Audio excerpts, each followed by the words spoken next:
Je suis heureuse d'inaugurer avec vous ce premier site de production dédié aux batteries lithium-ion pour les véhicules hybrides et électriques et de voir se concrétiser un projet de très grande envergure économique et environnementale qui a mobilisé sans jeu de mots les énergies, en premier lieu des industriels,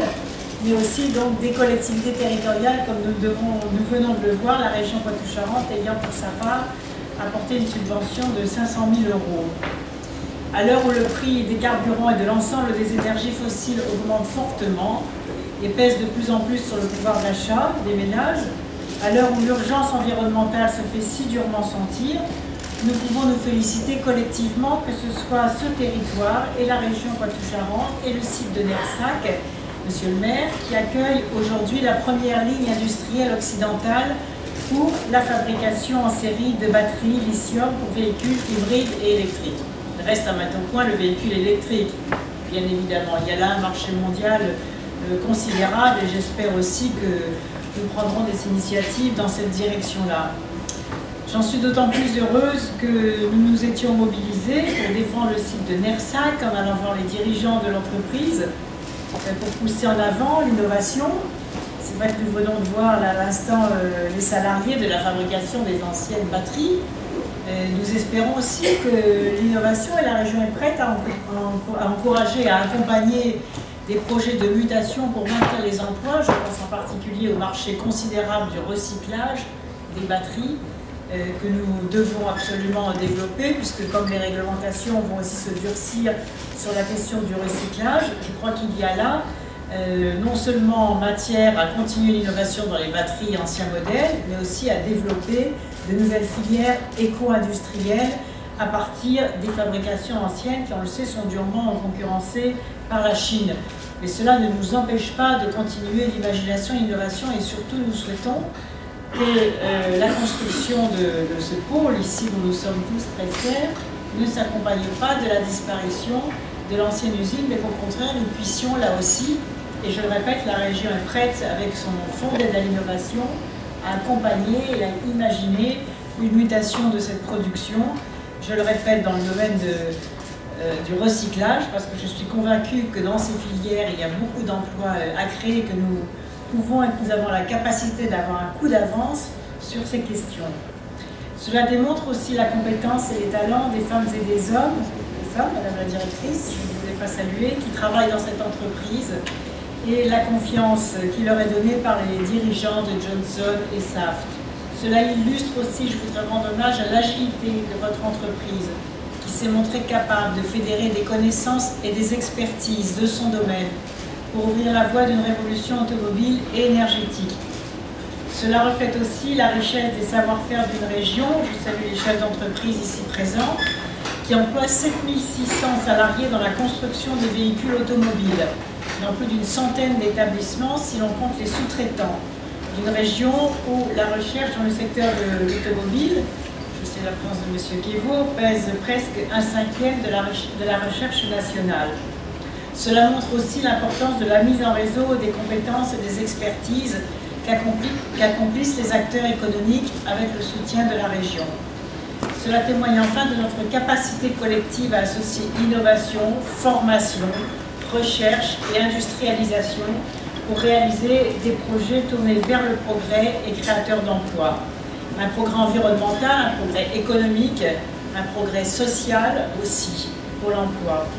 C'est la raison pour laquelle la région a tenu avec le principal partenaire financier public de ce projet, je l'ai dit à l'instant.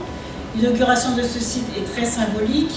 au regard d'ailleurs de la politique engagée par la région Poitou-Charentes. En effet, ce projet s'inscrit au cœur de nos deux principales priorités, que sont l'excellence environnementale d'un côté et le développement économique par l'innovation de l'autre. Nous nous sommes engagés, c'est un défi difficile, à respecter sur notre territoire les critères définis par le protocole de Kyoto, nous y parviendrons, sur les réductions de gaz à effet de serre, ce qui implique de réduire les émissions régionales de CO2 de 800 000 tonnes d'ici à 2010. C'est ce qui nous a conduit aussi à construire le premier lycée d'Europe, le lycée Kyoto, qui va être construit à Poitiers, entièrement autonome en énergie. Nous avons pour cela décidé de conforter et d'augmenter le potentiel d'innovation sur notre territoire en créant le Fonds régional d'innovation et le pôle de compétitivité sur les éco-industries qui rassemble aujourd'hui près de 200 industriels et laboratoires de recherche. Nous avons choisi de faire confiance dans la créativité, l'ingéniosité, l'agilité des entreprises et de les accompagner dans leurs projets de développement technologique et d'innovation. Nombreux sont ceux, je le sais, qui perçoivent la lutte contre le réchauffement climatique comme une contrainte. Nous l'avons abordée comme une opportunité, une formidable opportunité vers un développement économique et créateur d'emplois qui protège l'environnement et qui crée beaucoup de valeur ajoutée. Nous avons misé sur l'innovation, sur l'excellence environnementale. Nous sommes précurseurs dans bien des domaines. Nous sommes la première région à faire rouler ces TER aux agrocarburants. Nous sommes la première région à expérimenter les agrocombustibles avec 20% d'huile végétale pure en substitution du fioul. Nous sommes la première région à chauffer 5 lycées au bois, exclusivement au bois. Et enfin, nous venons de lancer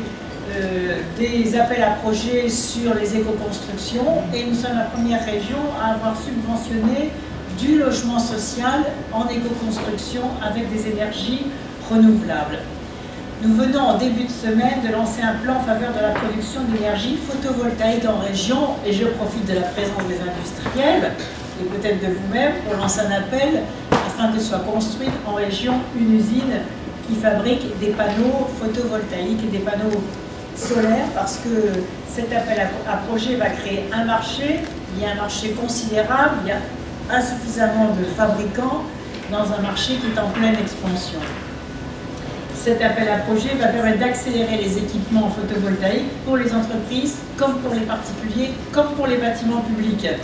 afin d'accroître encore la part des énergies renouvelables dans la consommation d'énergie régionale. Mais il est vrai que le transport constitue l'un des secteurs les plus polluants en termes de rejet de gaz à effet de serre, un secteur dont la contribution au réchauffement de la planète augmente d'année en année,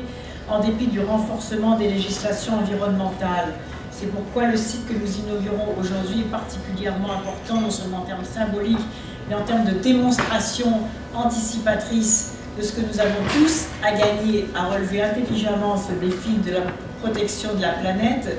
car il ouvre la voie à la mise sur le marché de voitures électriques qui produisent moins de 60 grammes de CO2 par kilomètre, quand la moyenne actuelle est généralement supérieure à 150 grammes de CO2 par kilomètre. La voiture électrique représente une solution à la lutte contre les rejets de gaz à effet de serre dans les transports. Elle n'est pas bien sûr la seule solution, il y a les véhicules hybrides, mais demeure l'une des plus emblématiques et l'urgence à mettre en place. C'est pourquoi, compte tenu de tous les impacts, la région va prochainement accompagner la réalisation d'une voiture électrique à bas coût et un appel à projet sera lancé dans cette direction et j'espère que les industriels automobiles, dont je sais que vous avez invité vos clients également ici, entendront et répondront à cet appel à projet. Cette étape permettra de poursuivre les efforts menés ici pour lutter contre la vie chère d'abord, parce que les économies d'énergie aussi c'est une contribution majeure au pouvoir d'achat des ménages, donc à la croissance économique. En même temps, ça permet de protéger l'environnement et de créer des emplois pour respecter tous ensemble collectivement le protocole de Kyoto, c'est-à-dire d'œuvrer à notre façon à la lutte contre le réchauffement planétaire qui, on le sait, conduira, si l'on n'y prend pas garde, au conflit du futur, au déplacement massif de populations que l'on voit déjà à l'échelle de la planète, à la maîtrise des immigrations non maîtrisées précisément, à la lutte contre l'accès à l'eau potable, tous les conflits mondiaux, toute la montée des extrémismes, toute la montée des violences à l'échelle de la planète va être déterminée par notre incapacité ou au contraire par notre capacité et donc notre contribution aussi à la paix du monde selon que nous saurons mettre ou pas, et je suis convaincue que nous y parviendrons, nos intelligences, nos laboratoires de recherche, nos industriels, nos façons de consommer et de nous déplacer au service de la maîtrise des dégâts climatiques. Voilà, je vous remercie de votre présence.